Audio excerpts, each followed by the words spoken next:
Direct সাইনিংয়ে বিশ্বসেরা allrounder Shakib Al হাসানকে দলে ফিরাতে চান বলে কি বললেন কলকাতার মালিক শাহরুখ খান। হ্যাঁ দর্শক, বিস্তারিত জানুন পুরো ভিডিওটিতে।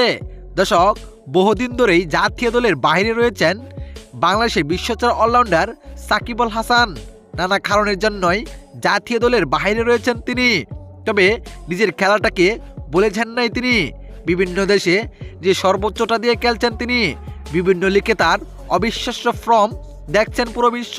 তার ব্যতিক্রম নয় আইপিএল। জাতীয় দলে থাকার সময় অনেকবারেই আইপিএল খেলেছেন তিনি, কিন্তু এখন জাতীয় দলে নাই বলে অনেকেই ভাবছে এবার মনে হয় আইপিএল খেলতে পারবেন না সাকিব আল হাসান। কিন্তু না, সাকিব আল হাসানকে ডাইরেক্ট সাইনে নিতে চান বলে আগ্রহ প্রকাশ করেছেন কলকাতার মালিক শাহরুখ খান, যেখানে তিনি বলেন সাকিব আল হাসান বিশ্বসেরা অলরাউন্ডার, তার অভিজ্ঞতা আমাদের কাজে লাগবে।